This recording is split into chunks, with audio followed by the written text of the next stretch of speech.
Before we go forward, do me a favor, smash that like button, subscribe to our channel, and you can keep up with all the new content we put out on a weekly basis. Big smallmouth. I just shut the camera off.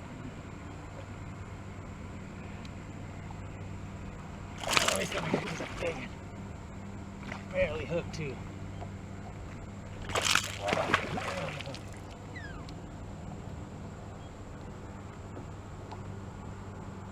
Summertime, it's all about having that top water ready.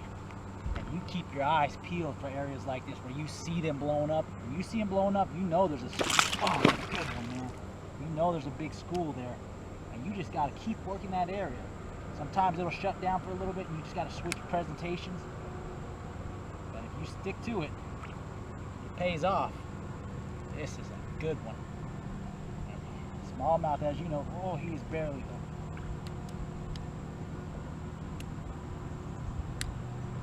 Barely hooking. I mean, he annihilated it.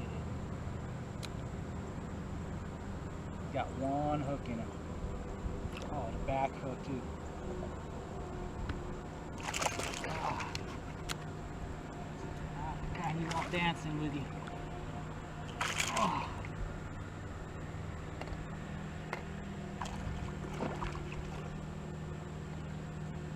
And those trebles are just sticking out there like. Oh. That's what you got. That's why you do this. You chase these big old schools. You know, I've caught several good ones out of here so far, but a lot of them were small. But just keep at it.